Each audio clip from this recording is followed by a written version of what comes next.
जुलाहे की सोच ने बदला लड़के का जीवन। एक नगर में एक जुलाहा रहता था। वह स्वभाव से अत्यंत शांत तथा मिलनसार था। उसे क्रोध तो कभी आता ही नहीं था। एक बार कुछ लड़कों को शरारत सूझी। वे सब उस जुलाहे के पास यह सोचकर पहुंचे कि देखें इसे गुस्सा कैसे नहीं आता। उनमें एक लड़का धनवान माता पिता का पुत्र था। वहां पहुंचकर वह बोला, यह साड़ी कितने की दोगे? जुलाहे ने कहा 10 रुपए की। तब लड़के ने उसे चिढ़ाने के उद्देश्य से साड़ी के 2 टुकड़े कर दिए और एक टुकड़ा हाथ में लेकर बोला, मुझे पूरी साड़ी नहीं चाहिए, आधी चाहिए। इसका क्या दाम लोगे? जुलाहे ने बड़ी शांति से कहा, 5 रुपए। लड़के ने उस टुकड़े के भी 2 भाग किए और दाम पूछा।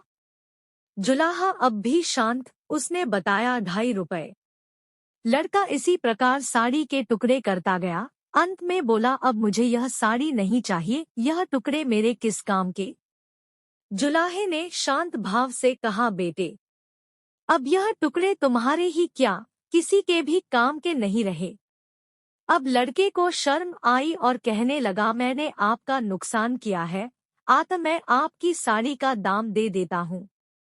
जुलाहे ने कहा, जब आपने साड़ी ली ही नहीं तब मैं आपसे पैसे कैसे ले सकता हूँ? लड़के का अभिमान जागा और वह कहने लगा, मैं बहुत अमीर आदमी हूँ, तुम गरीब हो, मैं रुपए दे दूंगा तो मुझे कोई फर्क नहीं पड़ेगा, पर तुम यह घाटा कैसे सहोगे? और नुकसान मैंने किया है तो घाटा भी मुझे ही पूरा करना चाहिए। जुलाहे ने मुस्कुराते हुए कहा, तुम यह घाटा पूरा नहीं कर सकते। सोचो, किसान का कितना श्रम लगा तब कपास पैदा हुई। फिर मेरी स्त्री ने अपनी मेहनत से उस कपास को बुना और सूत काता।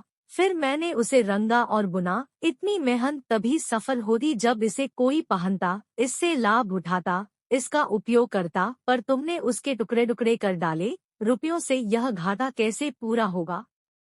जुलाहे की आवाज में आक्रोश के स्थान पर अत्यंत दया और सौम्यता थी। लड़का शर्म से पानी पानी हो गया।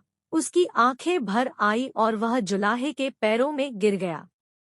जुलाहे ने बड़े प्यार से उसे उठाकर उसकी पीठ पर हाथ फिराते हुए कहा, बेटा, यदि मैं तुम्हारे रुपए ले लेता तो उसमें मेरा काम चल जाता, पर तुम्हारी जिंदगी का वही हाल होता जो उस साड़ी का हुआ। उससे कोई भी लाभ नहीं होता। साड़ी एक गई, मैं दूसरी बना दूंगा, पर तुम्हारी जिंदगी एक बार अहंकार में नष्ट हो गई तो दूसरी कहाँ से लाओगे तुम? तुम्हारा पश्चाताप या अपने अभिमान को पहचानना ही मेरे लिए बहुत कीमती है। जुलाहे की ऊंची सोच समझ और संयम की पराकाष्ठा ने लड़के का जीवन बदल दिया। वह जुलाहा कोई और नहीं था, बल्कि संत कबीरदास जी थे।